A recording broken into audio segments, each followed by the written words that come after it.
El 25 de junio del año 1967, el mundo presenció la primera transmisión televisiva vía satélite de la historia.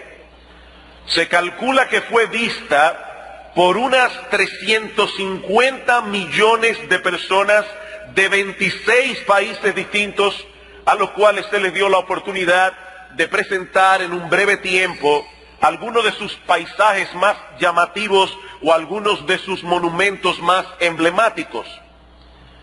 Pero cuando le tocó el turno a Inglaterra, para sorpresa de todos, aparecieron los Beatles, esa gran agrupación famosa de Liverpool, estrenando una de sus canciones más conocidas, All You Need Is Love.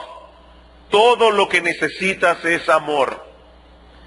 De inmediato la canción se convirtió en un éxito total y los hippies la adoptaron como una de sus canciones lemas.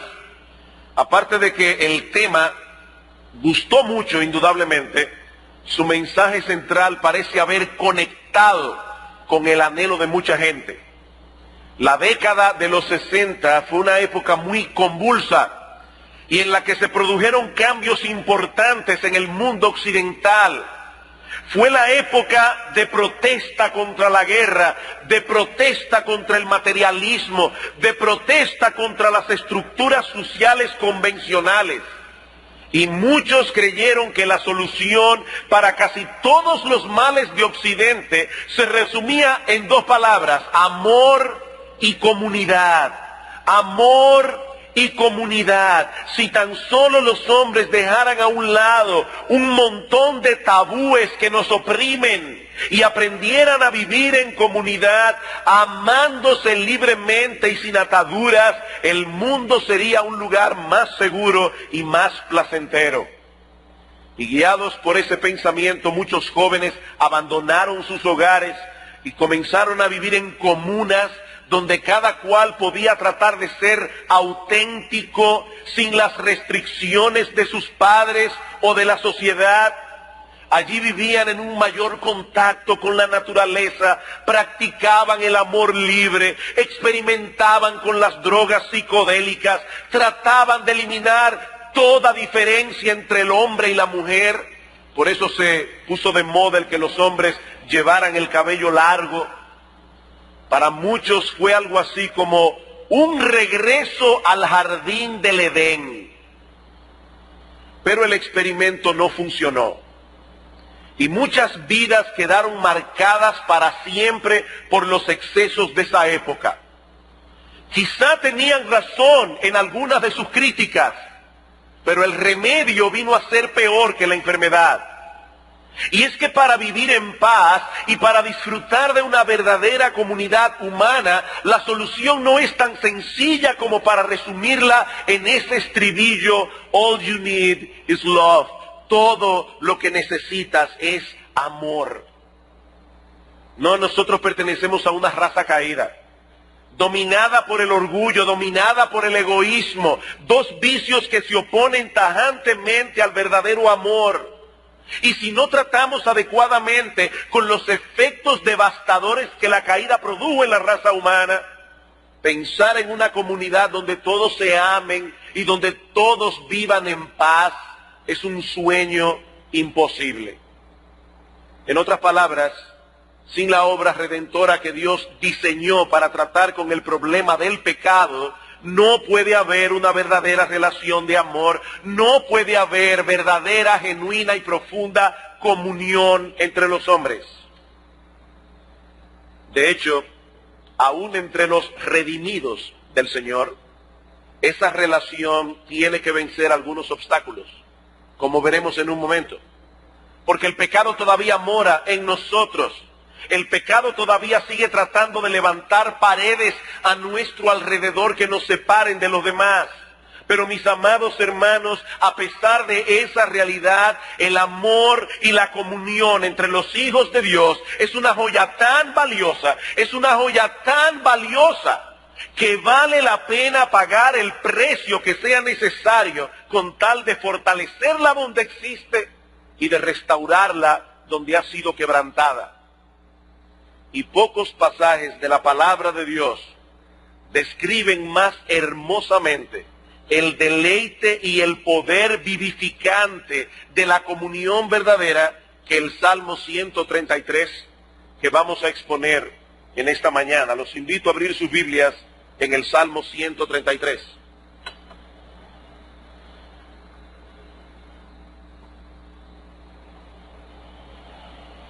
Mirad cuán bueno y cuán delicioso es habitar los hermanos juntos en armonía. Es como el buen óleo sobre la cabeza, el cual desciende sobre la barba de Aarón, y baja hasta el borde de sus vestiduras, como el rocío de Hermón que desciende sobre los montes de Sión, porque allí envía Jehová bendición y vida eterna. Este es un poema sumamente sencillo, pero con un mensaje sumamente impactante. Comienza con una declaración en el versículo 1, seguida por una doble comparación y una explicación en los versículos 2 y 3. Y me da pena, hermanos, el tener que disectar este poema, porque cuando un poema se analiza pierde su gracia. Pero es la única manera en que nosotros podemos entender el mensaje que el salmista está tratando de comunicar. Veamos en primer lugar la declaración. Mirad cuán bueno y cuán delicioso es habitar los hermanos juntos en armonía. Este es un versículo tan citado y sus palabras son tan familiares para todos nosotros que honestamente yo tengo el temor de que no nos impacte en esta mañana como debería impactarnos. La familiaridad en este caso puede ser un obstáculo para nosotros en esta mañana. Por lo que yo quiero pedirles, mis amados hermanos, que pongan atención a cada idea, a cada uno de los aspectos mencionados aquí, como si ustedes los estuviesen escuchando por primera vez. Por primera vez. Como si nunca hubiesen cantado, mirad cuán bueno y cuán delicioso es habitar los hermanos juntos en armonía. Y el primer aspecto que nosotros encontramos en este salmo es un llamado de atención de parte del salmista. Mirad, mirad, hay algo extraordinario que yo quiero mostrarles, algo que quiero que ustedes aprecien en su justa dimensión. ¿Y qué es ese algo tan maravilloso? Cuán delicioso es y cuán bueno es que los hermanos habiten juntos en armonía. Esa palabra que Reina Valera traduce como bueno, conlleva la idea de provechoso, beneficioso, aquello que produce bienestar, aquello que es apropiado para obtener un fin. Ahora bien, hay muchas cosas que son provechosas, pero no son deleitosas. Y en lo primero que suelo pensar es en los medicamentos. En los medicamentos. ¿Verdad, niños? Que no todas las medicinas tienen buen sabor. ¿Verdad que sí? De hecho, yo a veces he llegado a pensar que la utilidad de un medicamento es directamente proporcional al sabor. Mientras más malo, más eficaz. Pero lo cierto es que si queremos sanarnos, tenemos que tomarnos todos los medicamentos que el médico recete, aunque no sepan bien. Lo provechoso no siempre será deleitoso. Y de la misma manera, muchas cosas que son deleitosas no son provechosas. Pero lo que el salmista quiere llevarnos a contemplar en este salmo es bueno y delicioso a la vez. La unidad y armonía de los hijos de Dios es algo que alegra el corazón, pero al mismo tiempo es algo que produce muchos beneficios espirituales. Ahora, hermanos, eso no elimina la realidad de que Dios trata con cada uno de sus hijos individualmente, y sobre cada uno derrama bendiciones sin números.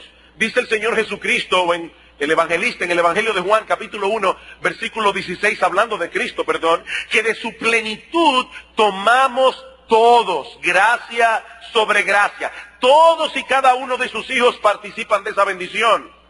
Pero mis hermanos, hay algo que ocurre en la comunión de los creyentes entre sí que no ocurre en ningún otro contexto. Bendiciones que Dios derrama sobre los suyos cuando estos habitan juntos en armonía. No aquí en la iglesia solamente. Este salmo habla de la comunión de los hijos de Dios en cualquier contexto. Bueno, ¿y qué significa habitar juntos en armonía? Bueno, no se trata simplemente de encontrarnos con un grupo de hermanos en un momento dado, en un lugar en particular. No es de eso que el salmista está hablando aquí. La palabra habitar nos habla de permanencia.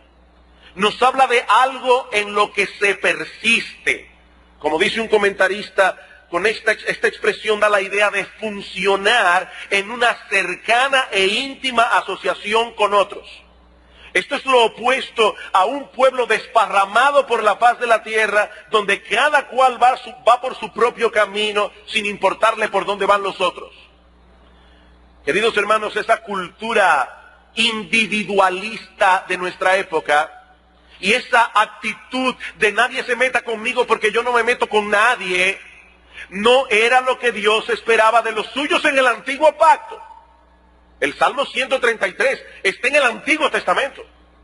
Dios no esperaba eso de los suyos ni siquiera en el antiguo pacto. Y definitivamente esa idea, esa actitud no encaja en absoluto con la descripción que nosotros encontramos en el Nuevo Testamento de lo que es la fe cristiana. Los cristianos están unidos entre sí por un vínculo indisoluble, el vínculo del Espíritu Santo, que mora en todos los que creen. Dice Pablo en Romanos capítulo 8, versículo 9, que si alguno no tiene el Espíritu de Cristo, el tal no es de él. Y al mismo tiempo, mis hermanos, nosotros tenemos en común un conjunto de cosas que están muy por encima de cualquier asunto en lo que pudiéramos tener diferencia de opinión. Porque seguramente habrá diferencia de opinión en la iglesia de Cristo con respecto a ciertas cosas. Vivir juntos en armonía no significa uniformidad de pensamiento en todas las cosas. No, eso no es lo que el salmista está describiendo aquí. Mis hermanos, solo cuando lleguemos al cielo y tengamos mentes glorificadas, todos tendremos una percepción unificada con respecto a todas las cosas. A todas las cosas. Pero eso será en el cielo. Eso nunca será posible de este lado de la eternidad. Pero aún así, nosotros tenemos en común cosas muy importantes. Y nos une un vínculo tan glorioso y extraordinario que nosotros podemos sostenernos unos a otros y disfrutar de la compañía unos de otros mientras nos dirigimos juntos a la casa de nuestro Padre. Como dice un comentarista, fuimos redimidos por el mismo Salvador, servimos al mismo amo, abrigamos la misma esperanza, anhelamos expectantes el mismo cielo, padecemos la misma prueba, las mismas tentaciones, los mismos sufrimientos y compartimos la misma consolación. Podemos vivir juntos en armonía, a pesar de nuestras diferencias. Porque en las cosas que más importan estamos en la misma sintonía. Pero el salmista está tan empeñado en que nosotros podamos vislumbrar la excelencia de esta comunión que no se limita a declararlo, sino que de inmediato pasa a ilustrar lo que él está tratando de describir por medio de dos comparaciones. Versículo 2. Es como el buen óleo sobre la cabeza, el cual desciende sobre la barba de Aarón, y baja hasta el borde de sus vestiduras. Yo sé que esta imagen no nos resulta familiar, pero era sumamente apropiada para los lectores originales del Salmo 133. Cuando Aarón, el hermano de Moisés, fue apartado y consagrado para el oficio de sumo sacerdote, Dios ordenó que fuese ungido con aceite. Dice en Éxodo 29:7, luego tomarás el aceite de la unción y lo derramarás sobre su cabeza y le ungirás. Este aceite simbolizaba la bendición de Dios sobre él. y de manera particular la capacitación del Espíritu Santo para llevar a cabo su oficio de sacerdote.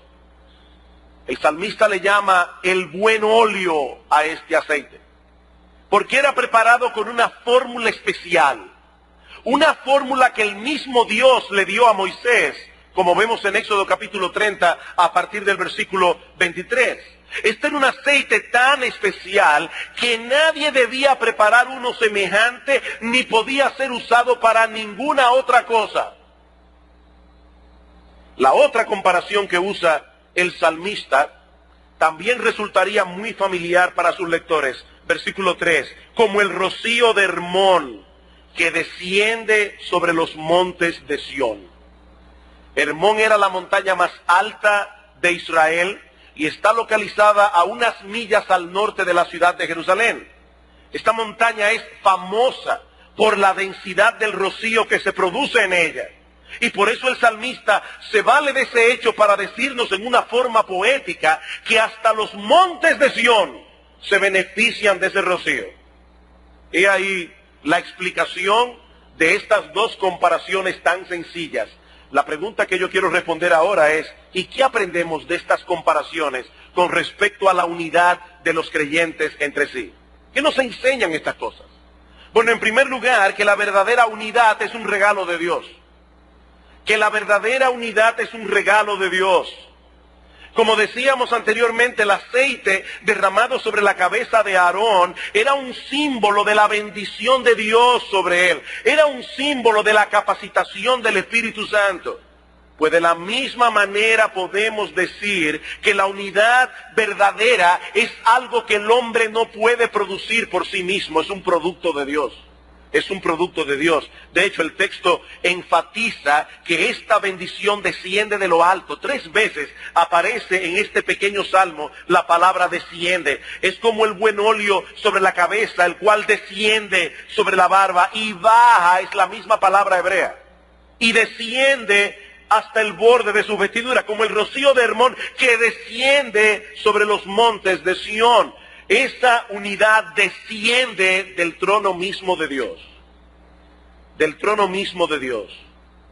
La falta de armonía, la hostilidad que entró en el mundo como consecuencia del pecado, solo puede ser resuelta por una acción de Dios. Por una acción de Dios. Eso se ve más claramente en el Nuevo Testamento. Vamos a Efesios capítulo 2. Carta de Pablo a los Efesios capítulo 2, versículo 13, hablando de la obra de Cristo, dice Pablo, pero ahora en Cristo Jesús, vosotros que en otro tiempo estabais lejos, habéis sido hechos cercanos por la sangre de Cristo, porque Él es nuestra paz, que de ambos pueblos hizo uno. ¿Cómo? Derribando la pared intermedia de separación, aboliendo en su carne las enemistades, la ley de los mandamientos expresados en ordenanzas, para crear en sí mismo de los dos un solo y nuevo hombre, haciendo la paz, y mediante la cruz reconciliar a ambos en un solo cuerpo, matando en ella las enemistades. Hermanos, en palabras más sencillas, nosotros los cristianos ya somos uno. Esa es una realidad. Por medio de la obra de Cristo en la cruz, pecadores han sido reconciliados con Dios. Y al mismo tiempo esos pecadores han sido reconciliados entre sí.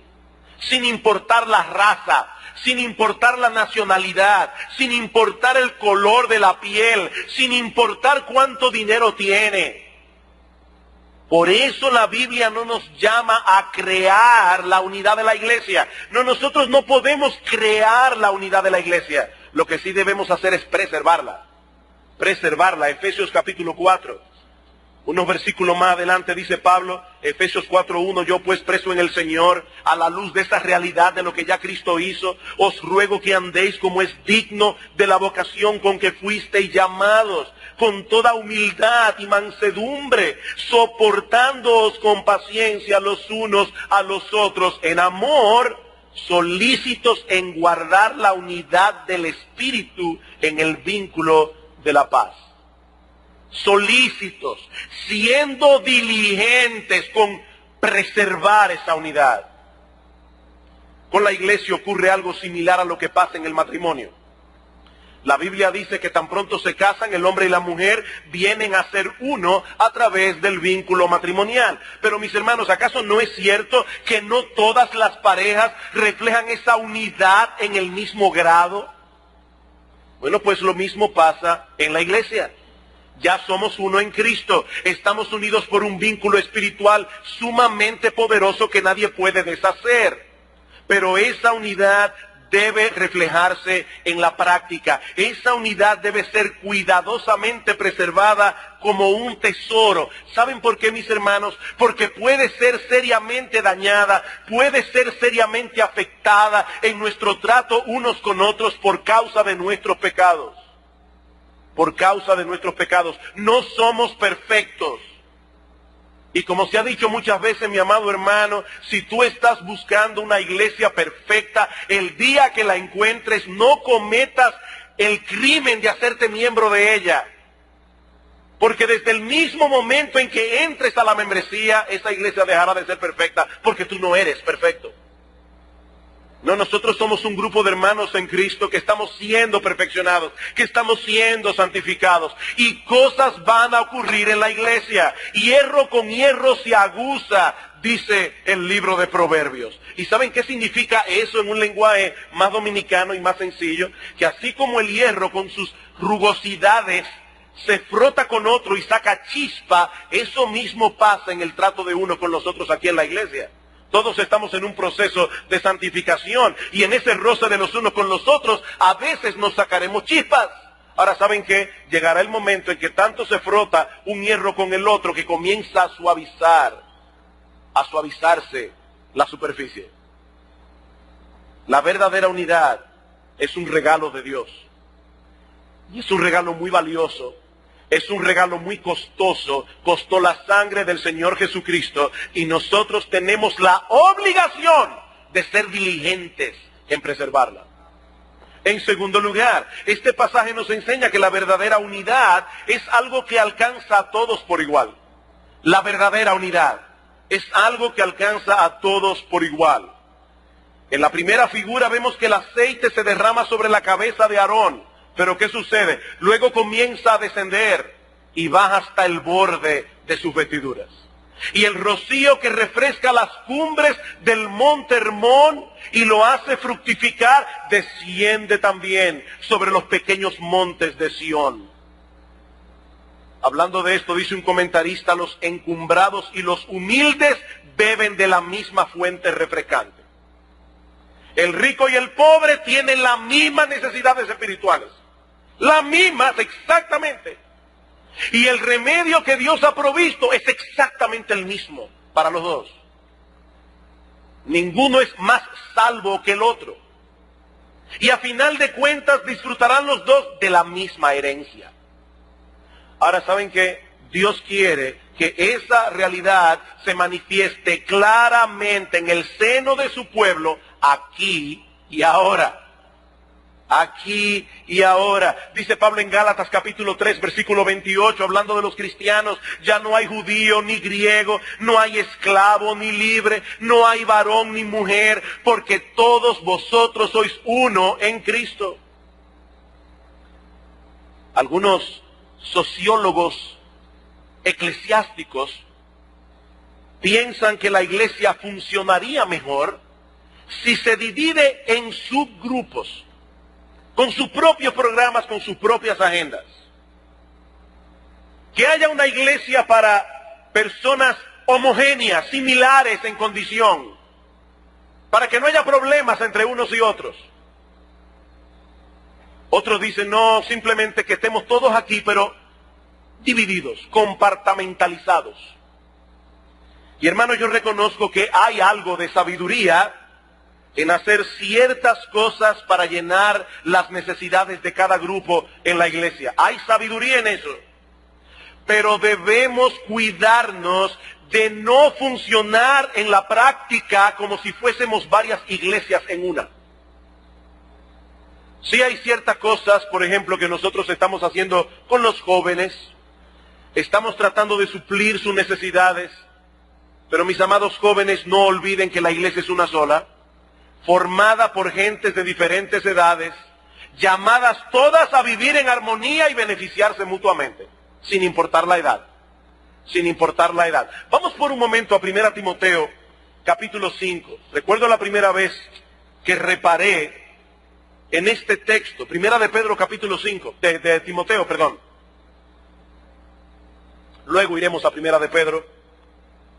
Pero me llama la atención cómo Pablo, escribiéndole a Timoteo, un pastor en cierto modo joven, y digo en cierto modo porque la juventud en los tiempos bíblicos no se medía como ahora. Un hombre de 40 a 45 años era un hombre joven, por suerte. Un hombre joven. Ya cualquier muchacho tiene 50 años. Pues Timoteo, como un pastor joven, estaba enfrentando problemas en la iglesia de Éfeso, y él debía ordenar otros pastores para el ministerio allí mismo. Sin embargo, noten lo que Pablo le dice en 1 Timoteo 5:1. No reprendas al anciano, sino exhórtale como a padre, a los más jóvenes como a hermanos, a las ancianas como a madres, a las jovencitas como a hermanas, con toda pureza. ¿Qué nosotros tenemos aquí? Al mismo pastor tratando con todos en la iglesia. El mismo pastor, el mismo liderazgo, tratando con las ancianas, tratando con las jovencitas, tratando con los ancianos, tratando con los jóvenes. El mismo liderazgo. 1 de Pedro, capítulo 5. 1 de Pedro, capítulo 5, versículo 5. Igualmente, jóvenes, estad sujetos a los ancianos, y todos sumisos unos a otros, revestidos de humildad, porque Dios resiste a los soberbios, Dios da gracia a los humildes. Hace ya un tiempo nosotros estudiamos 1 de Pedro, y cuando llegamos al capítulo 5, los versículos 1 al 4, vimos que la palabra anciano allí se refiere a los líderes de la iglesia. Se suponía que un hombre que era puesto en el liderazgo de una iglesia debía ser un hombre maduro, un hombre de experiencia. Ahora, si esta palabra anciano designa primariamente a los líderes de la iglesia, ¿por qué se les manda a los jóvenes en particular a que se sometan a ellos? ¿Acaso no deben todos los adultos respetar el liderazgo de la iglesia? Sin importar la edad. Sí, pero es indudable que los jóvenes suelen tener más dificultad para respetar el liderazgo. Tienen más dificultad para seguir el consejo de las personas mayores en general. Y por eso Pedro les está diciendo aquí, jóvenes, sométanse a sus ancianos, sean humildes, porque Dios resiste a los soberbios, Dios da gracia a los humildes. Queridos jóvenes, nos alegra ver de todo corazón que algunos de ustedes han comenzado a asumir cierto liderazgo en la iglesia. Y quiere el Señor que puedan seguir desarrollando eso. Ahora, nunca olviden que algunos han transitado ya por un camino que ustedes apenas están comenzando a transitar. Y si bien esos ancianos o esas personas mayores en la iglesia no tienen el mismo brío que ustedes tienen, ellos sí tienen una experiencia que ustedes necesitan. Una experiencia. Y Dios espera que la iglesia se beneficie de eso. Nosotros de vuestro brío, ustedes de nuestra experiencia y madurez. Unidad, armonía. Pero para ser justo también debo decir algo a los hermanos que están en otra etapa más madura de la vida. Mis hermanos adultos, no olviden que muchos de estos jóvenes ya forman parte de la iglesia y que ellos serán nuestros relevos cuando nosotros no estemos aquí. He oído a algunos adultos quejándose de que los jóvenes, algunos jóvenes de la iglesia, no saludan.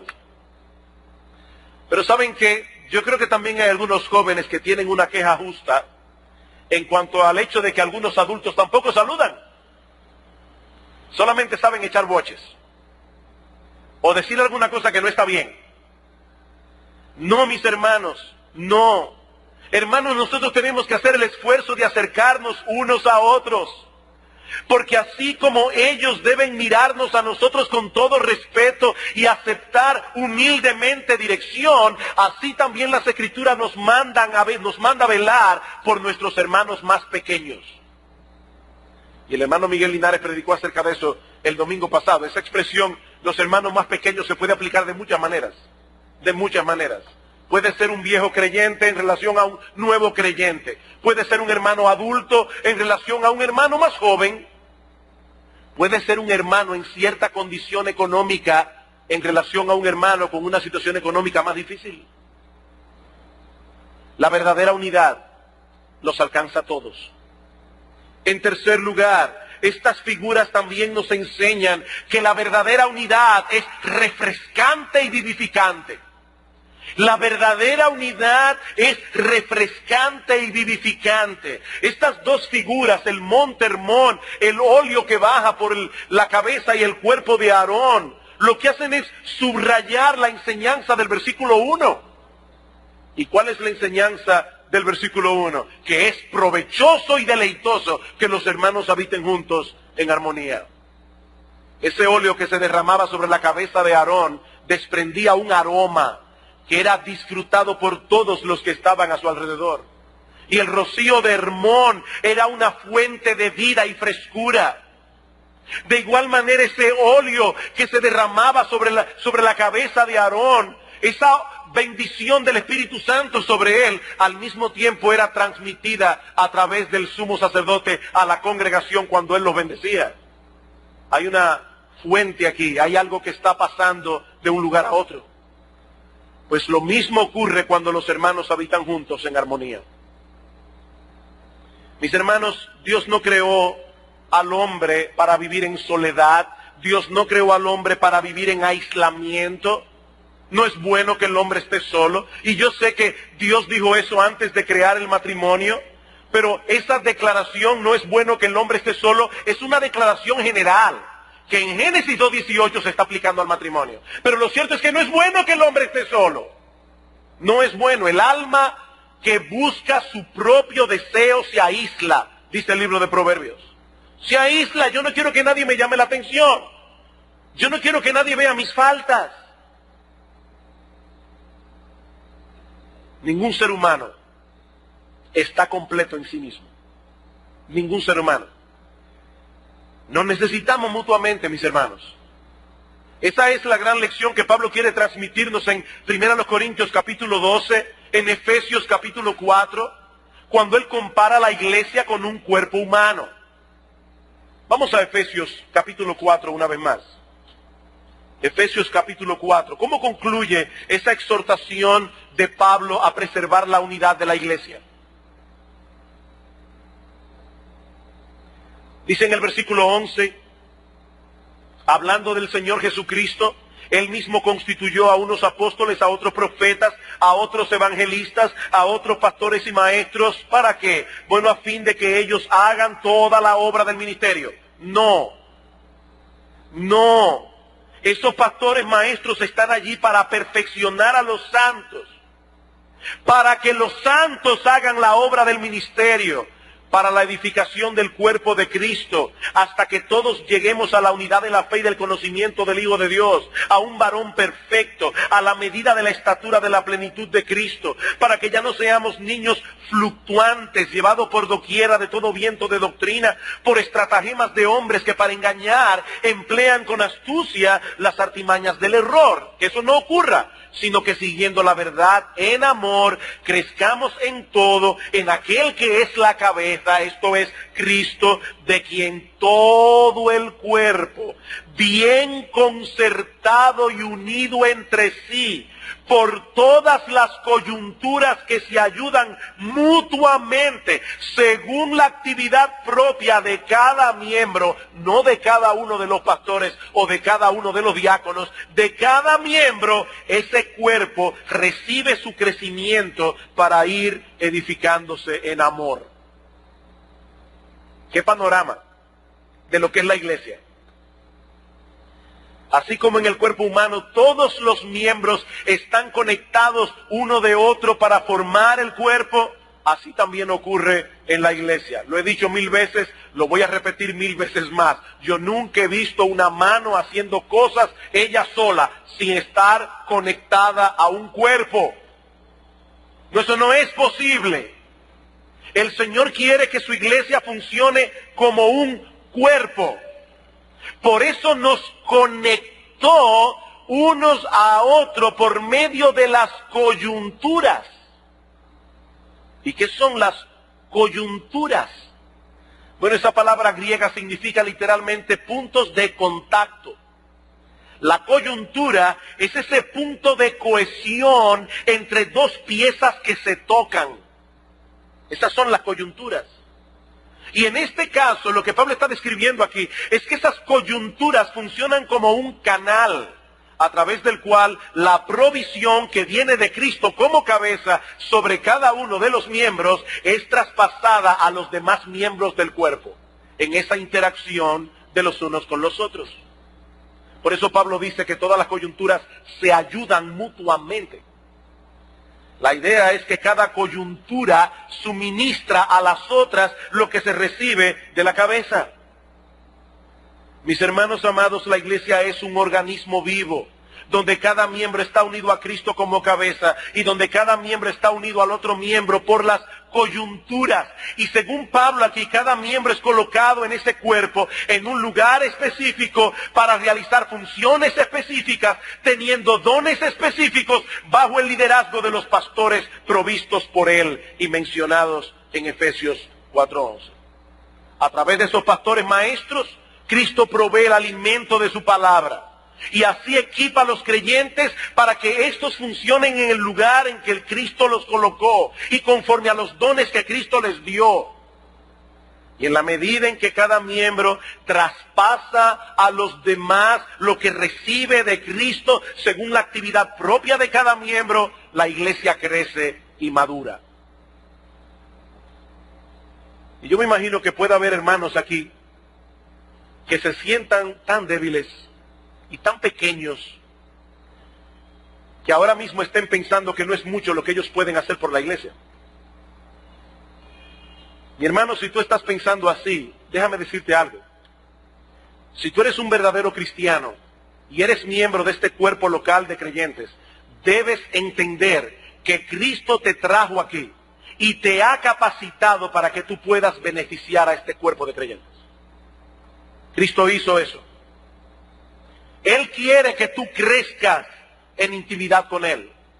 Él quiere que te preocupes por servir a los hermanos a tu alrededor, cada cual conforme a la capacidad que tiene. Mi hermano, yo te ruego que mires a tu alrededor, porque esta es la iglesia en la que Cristo te ha colocado. Sí, es muy fácil pensar servir a otra gente en otro lugar. Hay personas que les fascina cambiar de ambiente. ¿Qué vamos a hacer? ¿Pasarnos la vida entera cambiando de ambiente? Sí, yo sé que a medida que pasan los años y uno se va relacionando con hermanos aquí, ¿saben lo que va a suceder? Que uno va a comenzar a tener expedientes con hermanos. Eso va a suceder porque somos imperfectos, porque no hemos sido glorificados. ¿Qué vamos a hacer entonces? ¿Pasarnos la vida como el judío errante? Yendo de iglesia en iglesia para comenzar cada vez sin expedientes nuevos.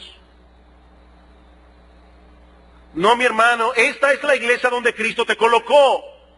Y estos son los hermanos a quienes primariamente debes amar, servir y edificar. Sí, cada cual con su problema particular. El que tiene tú y el que tengo yo. Con nuestras debilidades que van a aflorar en la comunión de unos con otros. Algunas personas piensan que amar es no hacerle daño a nadie. No, pero mira, yo no me meto con nadie, yo no tengo expediente con nadie en la iglesia, yo no me meto con nadie. Ah, bueno, entonces tú estás actuando como si fueras un maniquí. Los maniquíes no le hacen daño a nadie, nada malo a nadie, tampoco hacen ningún bien. Por eso Pablo en 1 Corintios capítulo 13 no solamente describe el amor en términos negativos, el amor no hace esto, el amor no hace aquello. También lo describe en términos positivos, el amor hace esto, el amor hace aquello. Y estos son los hermanos, estos que están aquí, a los que Dios te llama a amar, servir y edificar. Y si te aíslas, mi amado hermano, no crecerás como debieras, ni serás usado por Dios para el crecimiento de otros. Ahora el salmista quiere asegurarse de que su enseñanza encuentre un lugar en nuestros corazones. Así que no se limita a hacer una comparación para ilustrar su descripción o declaración del versículo 1, sino que de una forma clara y llana nos explica por qué es tan excelente y beneficiosa la comunión y la unidad de los hijos de Dios. Versículo 3. Como el rocío de Hermón que desciende sobre los montes de Sión, porque allí envía Jehová bendición y vida eterna. Allí envía Jehová bendición y vida eterna. Esa palabra enviar puede ser traducida también constituir, designar, ordenar. Dios ha ordenado, Dios ha mandado, Dios ha decretado soberanamente que algunas cosas ocurran en el contexto de su pueblo habitando juntos en armonía. Él ha decretado eso. Él ha decretado que la vida de sus hijos florezca, que la vida de sus hijos se fortalezca en ese contexto, los hermanos habitando juntos en armonía. Y aún ha decretado que algunas personas encuentren en esa comunión el don de la vida eterna. Allí envía Jehová bendición y vida eterna. Y pensaba en Juan capítulo 13, versículo 34, un mandamiento nuevo os doy, que os améis unos a otros como yo os he amado. Y luego dice Cristo, así conocerá el mundo que sois mis discípulos, si tuviereis amor los unos por los otros.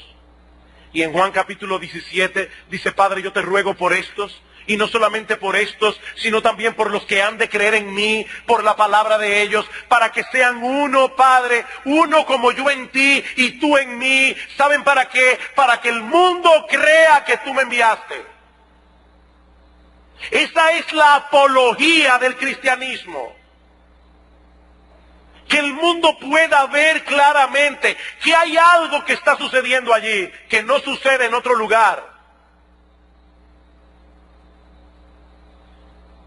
Mis hermanos, la unidad de la iglesia es uno de sus elementos más cruciales para la vida espiritual y para el desempeño de su ministerio. Es por eso que en el Nuevo Testamento hay un énfasis evidente en la necesidad que tenemos de promover la unidad y de evitar a toda costa aquello que pueda quebrantarla. Mis hermanos amados, nosotros vivimos en un mundo profundamente dividido. Profundamente dividido. Los hombres se han encargado de levantar barreras que nos separan unos de otros, barreras sociales, barreras económicas, barreras raciales, barreras étnicas. Y ahora el gap generacional también. Y este panorama se torna más sombrío cuando nosotros observamos el terrible deterioro que se ha producido en las últimas décadas en las relaciones familiares. Las familias son el núcleo que mantiene cohesionada la sociedad humana. Si ese núcleo se deteriora o se rompe, el resultado será catastrófico. Y eso es lo que estamos viendo hoy día. La sociedad está cada vez más fragmentada. Porque así están las familias que componen la sociedad, aún aquellos matrimonios que no se han divorciado. Pero eso es precisamente lo que hace de la unidad de los creyentes un argumento tan poderoso y tan impactante. Eso precisamente. Y por eso mismo es que el diablo tratará por todos los medios posibles de romper esa unidad. Por todos los medios posibles. Me llama la atención el último capítulo de la carta a los Efesios. Vamos a los Efesios otra vez. Y hemos leído varios textos en esta carta sobre la unidad de la iglesia. Pero ahora noten cómo concluye Pablo en el capítulo 6, versículo 10. Por lo demás, hermanos míos, En consecuencia con todo lo que yo he venido diciendo acerca de la iglesia, acerca del cristiano en el mundo, acerca de las familias, por todo eso, hermanos míos, fortaleceos en el Señor y en el poder de su fuerza, vestíos de toda la armadura de Dios, para que podáis estar firmes contra las acechanzas del diablo, porque no tenemos lucha contra sangre y carne, sino contra principados, contra potestades, contra los gobernadores de las tinieblas de este siglo, contra huestes espirituales de maldad en las regiones celestes. ¿Qué es lo que Pablo está diciendo aquí? Que hay un...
que está tratando de derrumbar todo lo que Dios quiere edificar, y al mismo tiempo un diablo que quiere volver a edificar lo que Dios ya derribó.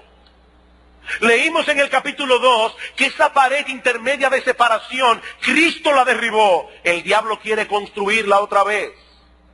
Lo que Pablo está diciendo a los hermanos en Éfeso es que todo lo que él ha dicho ya no es tan fácil de llevar a la práctica. ¿Saben por qué? Porque nosotros tenemos un enemigo que se va a oponer con toda la astucia que él tiene para impedir que eso sea una realidad. Por eso dice, por lo demás, hermanos míos, a la luz de todo esto que yo he venido diciendo, fortalezcanse en el Señor y en el poder de su fuerza. Porque hay un enemigo. Hay un enemigo. ¿Y sabes qué? Ese enemigo no puede hacer absolutamente nada sin tu consentimiento. Él no puede hacer nada sin tu consentimiento. Y ahora yo te pregunto, mi amado hermano, ¿qué tanto estás contribuyendo tú a que la enseñanza de este salmo sea una realidad en medio de esta iglesia? De esta iglesia. ¿A cuáles hermanos estás beneficiando tú? ¿Y de cuáles tú te estás beneficiando? Espiritualmente hablando. ¿Has desarrollado tú aquí en la iglesia amistades edificantes? Hermanos que puedan acercarse a ti abiertamente y amonestarte. Porque tú mismo les has dado esa apertura. Tú mismo les has pedido, mira mi hermano, yo quiero que nuestra amistad sea una amistad edificante. Estas son mis luchas y yo te doy permiso para que tú me preguntes cómo yo estoy andando en esas cosas. Mis hermanos, todos nosotros tenemos puntos ciegos. Todos. ¿Saben lo que es ese punto ciego? Cuando uno está manejando su vehículo y mira por el retrovisor y uno cree que la calle está libre, es que en ese espejo hay un punto ciego donde tú lo estás viendo. Leí en estos días una ilustración que me encontré muy apropiada. Dice, imagínese que usted tenga un restaurante, en una cafetería, y frente a usted hay un señor que está impecablemente vestido. Se nota que el individuo va a una reunión importante. El traje, los zapatos, el peinado, todo está perfecto, excepto que al comerse un sándwich se le quedó un poco de queso de untar aquí en el bigote.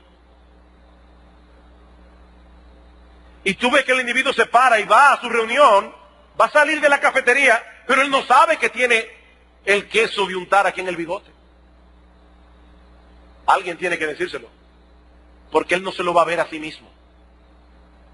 Ahora yo te pregunto, mi hermano, ¿cómo reaccionas tú cuando alguien viene y te hace ver que tienes queso de untar en el bigote?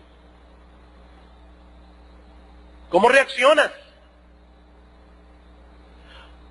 O déjame ponerlo de otra manera. Mi hermano, ¿qué tanto te estás cuidando de aquellos pecados que contribuyen a quebrantar la unidad del cuerpo? ¿Qué tanto te estás cuidando? Prejuicios. Prejuicios. Ah, ya yo sé por qué es que se está haciendo esto y aquello. Es más, ya debe haber personas pensando, yo sé por qué el pastor está predicando eso. Mire, hermano, usted no sabe por qué yo estoy predicando esto. El Salmo 133 fue escogido desde hace mucho tiempo para ser predicado en esta serie de sermones. Pero ese prejuicio, ese querer jugar a Sherlock Holmes y estar interpretando cada movimiento de todo el mundo, hermanos, eso quebranta la unidad de la iglesia. Nos volvemos sospechosos. El corazón no perdonador es otro problema. Yo decía hace un momento, en cualquier lugar del mundo, en cualquier iglesia, en el globo terráqueo, donde tú seas miembro por una cantidad X de tiempo, tú vas a tener expediente con algunos hermanos. Van a haber roces, van a haber problemas, eso es una realidad. Por eso es que hay que tener un corazón perdonador, para poder seguir adelante y seguir viviendo juntos en armonía, aunque no seamos perfectos. Hipercriticismo. Otro problema. Hay personas que nunca tienen nada bueno que decir. Y después de esta misma prédica van a venir y van a decir, mire pastor, usted gritó demasiado.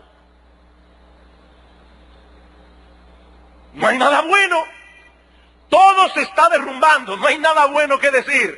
Como yo decía el domingo antes pasado, cuando Pablo escribe la carta a los Corintios, una iglesia con tantos problemas, lo primero que les dice es, yo siempre doy gracias a Dios por ustedes. Si hubiera sido tú...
que escribiera la carta a los Corintios hubiera dicho algo así. A los Corintios. Murmuraciones y chismes. ¿Qué tanto te estás cuidando, mi hermano amado, mi hermana amada, de todos esos pecados que quebrantan la unidad de la iglesia? Mirad cuán bueno y cuán delicioso es habitar los hermanos juntos en armonía. Allí envía Jehová bendición y vida eterna. Que el Señor nos ayude a seguir encaminándonos hacia la visión de llegar a ser una comunidad apasionada con la gloria de Dios y el Evangelio. Y no solamente eso, que en esta misma semana quiera el Señor que cada uno de nosotros comencemos a implementar ideas concretas que contribuyan a acercarnos a esa meta. Piénsalo ahí mismo, mi hermano, ahí, ahora mismo, piénsalo. ¿Qué tú vas a hacer esta semana? Esta semana, ¿qué cosa concreta? ¿A quién tú vas a llamar para orar con él? ¿Con quién te vas a reunir? ¿Por quién vas a orar esta semana? Cosas concretas para que el Señor nos siga encaminando hacia esa meta. Para la gloria de Dios, para el fortalecimiento de su pueblo y para nuestro testimonio en el mundo. Vamos a orar. Padre que estás en los cielos, nosotros queremos darte muchas gracias, oh bendito Rey y Salvador, por tu palabra. Ciertamente, Señor, ella es lámpara a nuestros pies, ella es lumbrera a nuestro camino. Oh Señor, oh bendito Señor, así como el rocío que cae del monte Hermón, oh Señor, que nuestro rocío refresque, fortalezca, vivifique el corazón de otros hermanos. Que ese buen óleo que desciende sobre Aarón, ese perfume, pueda percibirse donde quiera que vayamos, olor de vida para vida. Alabamos y bendecimos tu nombre y te damos gloria en Cristo nuestro Salvador. Amén.